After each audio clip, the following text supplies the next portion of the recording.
were suing Mr. Bahari for $5,000 for the value of your car, which is currently being held in his auto body lot. You were involved in a car accident. You took your car to a mechanic to have it repaired. You actually lost track of the mechanic, lost track of your car, and you tracked it down to Mr. Bahari's lot. Ultimately, he came to an agreement with him for what it would cost to repair your car. You gave him most of that money, but months went by and he still didn't repair your car. Finally, you got fed up. You had to get another car.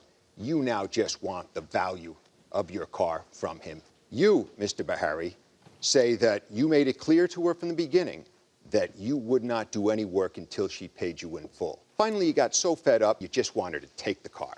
She won't take it. So, Ms. Waheed, why don't you tell us what happened after you got into this car accident? After I got into the accident, I contacted the mechanic guy, and I asked him to fix the car because the car was on liability. The insurance paid for the pole that I hit, and I was supposed to fix my car.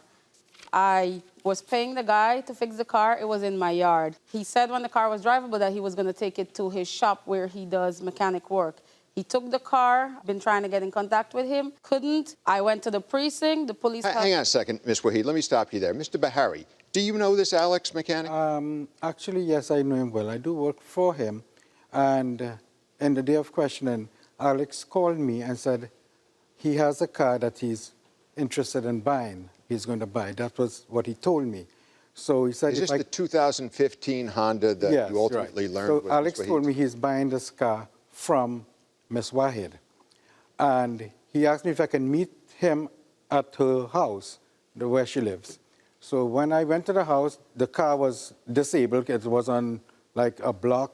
There was a suspension part was missing, so the car was not drivable. Alex told me he's buying the car, and if I could give him an estimate to fix the car, which I did. After that, I left. You thought it was Alex's car? I thought, because this is what Alex told me. Is this the car? Yes. Ms. Waheed, is that your car? That's my car. Go on, Mr. Bahari. So after that, I finished with Alex, I left, went to my home. Like a little while after, Alex called me and told me, well, he got the car drivable and he's going to bring it to my shop. Let me stop you there for a second. Ms. Waheed, you said that at some point, Alex took your car and you lost track of it. I kept in contact with him, and then while calling, he was not responding. I took my mother-in-law's phone, my husband's phone, every other phone I could get my hand on to try to get in contact with him. And as soon as he heard my voice, he would cut the call. So I decided to go to the precinct. The cops called him. He picked up. They asked him, where's the car? He said that the car is with Mr. Bahari. So I said, you're a mechanic. Why is my car there? And then the cop said, give the lady the car, give her the address, and then let her go pick it up. That's when I went to Mr. Bahari. Mr. Bahari, were you aware of what she did to get her car? I did not know that part of the story because, as I said, I was dealing with Alex. Alex told me he bought the car. I took the car into our lot, and I gave him an estimate of $3,500. I told him that's the labor cost of the car.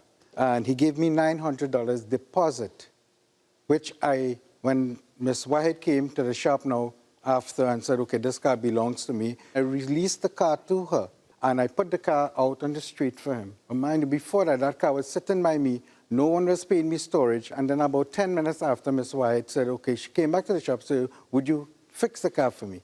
I said, okay, no problem. And I had to return Alex $900 also. I gave him back his money. And she said she's going to bring me a deposit the next day, which never happened until the 31st of the 8th month.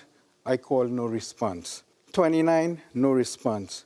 30 at 20, same, no response. 8/31, no response. 9/6/23, no response. Then on the 12th of the 6th, 23, she sent me $1,000. Mind you, before that, it already made 5 months and more, which I was paying $35 a day storage for her car. Okay, I'm going to pass this on to Judge Tawaldi. Mr. Bahari, you gave the $900 back to the mechanic? He asked for his money back because that's the money he gave me to... But he left the car in your shop for a year, Yeah, and don't you pay storage fees I paid per day? Per day, $35 a day is storage. Right, weren't you entitled to the $900? I know, but I just didn't want to get into No, I mean, that was very conflict with money. kind, but... So I returned his money back.